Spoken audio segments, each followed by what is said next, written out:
చాలా కొత్తగా ఉంది, బాగుంది, ఇంట్రెస్టింగ్గా ఉంది. యా మూవీ అయితే చాలా అంటే చాలా బాగుంది. ఎలా ఉన్నారు రామ్ చరణ్ గారు? ఎలా ఉన్నారు? యా రామ్ చరణ్ గారు చాలా బాగున్నారు. జాన్వీ కూడా చాలా బాగుంది. రామ్ చరణ్ చాలా బాడీ బిల్డ్ చేశారు అండ్ చాలా స్ట్రాంగ్ గా కనిపిస్తున్నారు. యాక్షన్ సీన్స్ అయితే చాలా చాలా బాగున్నాయి. మ్యూజిక్ కూడా చాలా బాగుంది.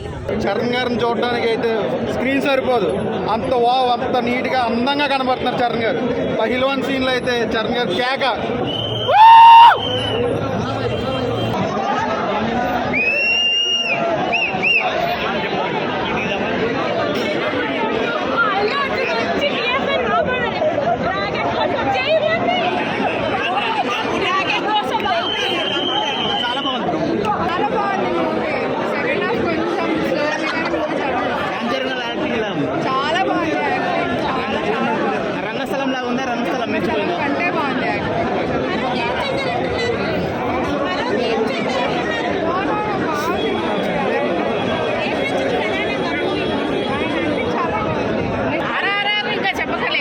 రామ్ చరణ్ గారి గురించి చెప్పాల్సిన అవసరమే లేదు. ఆర్ఆర్ఆర్ ఎవరైనా సరే చెప్పేస్తారు.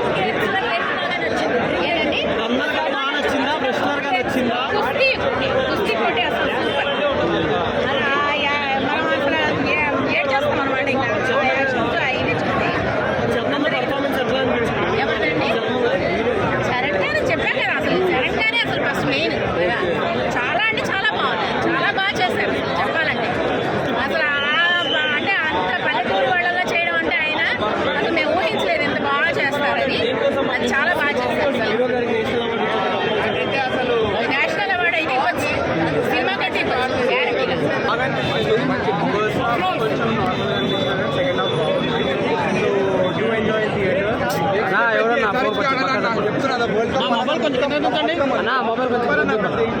Ram Charan action super.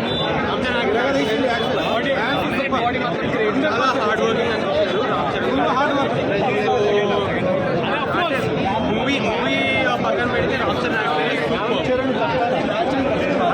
రామ్ చరణ్ గారు సపరేట్ గా అయితే చాలా హైలైట్ అయ్యారు. Beautiful acting. ఇలా నెక్స్ట్ టైం నుంచి కూడా మంచి మూవీస్ వచ్చేటట్టు కోరుతున్నాను.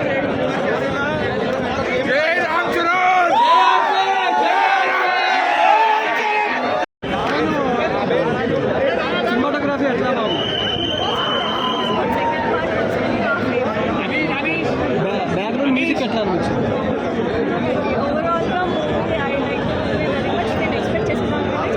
అంటే చరణ్ గారు మగధీర, రంగస్థలం, త్రిబుల్ ఆర్ మించి ఉంటుంది పడుతున్నారు. టాప్ డైరెక్టర్స్లో 3లో 4లో ఉంటారని చరణ్ గారు చెప్పారు బుచ్చిబాబు గారు. ఈ సినిమాతో అది గ్యారెంటీ కదా? Box office, Indian box office అవతల పడింది భయ్య, హాలీవుడ్ లో పడింది. ఈ కథతో కొట్టాడు భయ్య మా ఊళ్ళు పెడలవాడి ఆస్కార్ అవార్డుని మన ఇండియాకి తెప్పించాడు భయ్య. క్లైమాక్స్ లో అయితే క్లైమాక్స్ లో బాక్స్ ఆఫీస్ దూకుడేందో చూపించాడు భయ్య. ఒక్క మాటలో చెప్పాలంటే ఇండియన్ సినిమా బాక్స్ ఆఫీస్ పెడలవాడి భయ్య. మన పెద్ద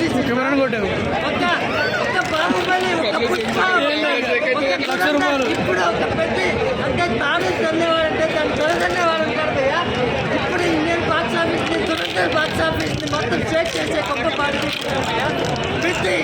pehlwan Indian box office super గా ఉంది. మా అన్న రామ్ చరణ్ అన్న ఏ క్యారెక్టర్ ఇచ్చావన్నా నువ్వు అయితే అనిపించింది. ఆ ఫీల్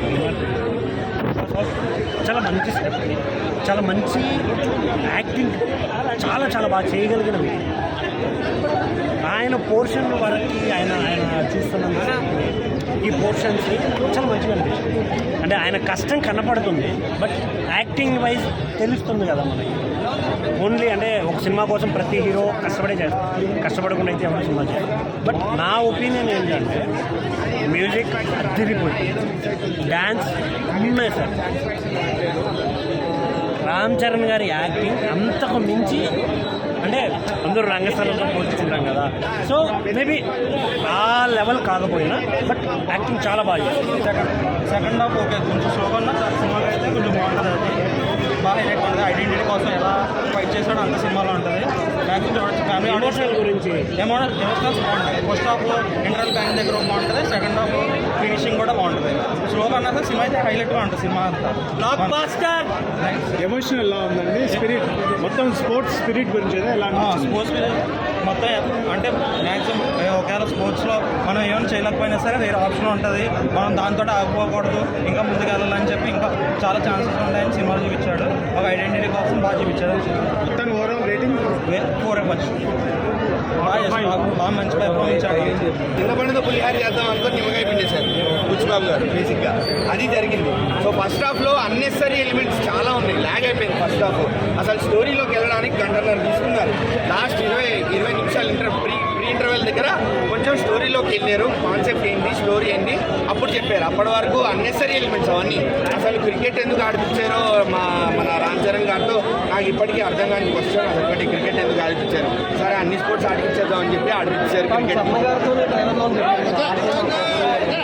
అర్థం కాలేదు. ఆటే నా పొగరు అని చెప్పి చూపించారు. ఎందుకు అంటే సినిమాలో మేబీ ఇంకో డైలాగ్ అక్కడ ఎరక్కపోవచ్చు. ఎందుకంటే ఆయనకు పెద్ద బ్యాక్గ్రౌండ్ లేదు, ఇన్ఫ్లుయెన్స్ లేదు. రామ్ చరణ్ పెద్ద ఒక చిన్న కొండమూల ప్రాంతంలో ఒక పల్లెటూరు నుంచి వస్తాడు, స్పోర్ట్స్ ఆడతాడు కాబట్టి ఆ ఆటే నా పొగరు అనే డైలాగు చెప్పాడు. సో అక్కడ ఆ సినిమాలో ఆయన ఆడే ఆటలకి ఆ డైలాగ్కి సెట్ అయిపోయింది. సో నేను చెప్పొచ్చేది ఏంటి అంటే మొత్తం చాలా సఫికేటింగ్ అనిపించింది సినిమా చూస్తున్నంతసేపు. ఏం చెప్తున్నారు, ఏం చెప్పాలనుకుంటున్నారు, ఏం చూపించారు అని చెప్పి. బట్ ఇంపాక్ట్ అయితే మాత్రం ఓకే ఫైన్, సరే బాగానే ఉంది అన్నట్టు అనిపించింది. జగపతి బాబు గారి రోల్ జస్టిఫై కాలేదు, అంతా ఓకే అనిపించింది. ఆయన అరవింద సమేత వంశీ కుర్రపాటి గారు చెప్పి అరవింద సమేతలో జగపతి బాబు గారు గుర్తొస్తారన్నారు. కంపారిజనే లేదు ఆ రోల్కి ఈ రోల్కి. ఇంకొకటి జాన్వీ కపూర్ని మీరు దేవరాలో చూసినా ఈ సినిమాలో చూసినా మీరు ఏ సినిమా చూస్తున్నారో కన్ఫ్యూజ్ అవుతారు ఫస్ట్. అలా ఉంది రోల్. ఐటమ్ సాంగ్ మాత్రం బాగుంది, బాగా ఎంజాయ్ చేసాం. ముందు నుంచి సాంగ్ మాకు బాగా ఎక్కేసి. శివరాజ్ కుమార్ గారు ఎట్లా అనిపించింది? శివరాజ్ కుమార్ గారు ఉన్నంతసేపు మాత్రం చాలా బాగా చేశారు. ఆయన రోల్కి ఆయన జస్టిఫికేషన్ ఇచ్చారు. ఈవెన్ రామ్ చరణ్ అన్న కూడా ఆయన యాక్టింగ్కి ఆయన రోల్కి ఆయన జస్టిఫికేషన్ ఇచ్చేశాడు. స్క్రీన్ ప్లే లేకుండే పోయింది, స్టోరీని కాన్సెప్ట్ని చూపించే పద్ధతి మిస్ అయిపోయింది మొత్తం. ఇంకా మెయిన్ లీడ్ యాక్టర్స్ అంటే ఎవరెవరు? మెయిన్ లీడ్ యాక్టర్స్ అంటే మన యానిమల్లో మరాఠీ ఆయన ఫేమస్ అయ్యాడు కదా, ఆయన్ని వాడుకున్నారు. తమిళ ఇండస్ట్రీ నుంచి ఒకరు, మలయాళం ఇండస్ట్రీ నుంచి ఒకరు, ఇలా ప్రతి ఇండస్ట్రీ నుంచి చెరొకల్ని తెచ్చుకున్నారు. ఎవరికి వాళ్ళకి తగ్గినట్టు మన మున్నాబాయి కూడా బాగానే చేశాడు. ఆయనది కూడా మొత్తం ఓన్లీ ఫస్ట్ హాఫ్లో ఒక 1/2 hour 40 minutes కన్నా ఎక్కువ రోల్ ఉండదు.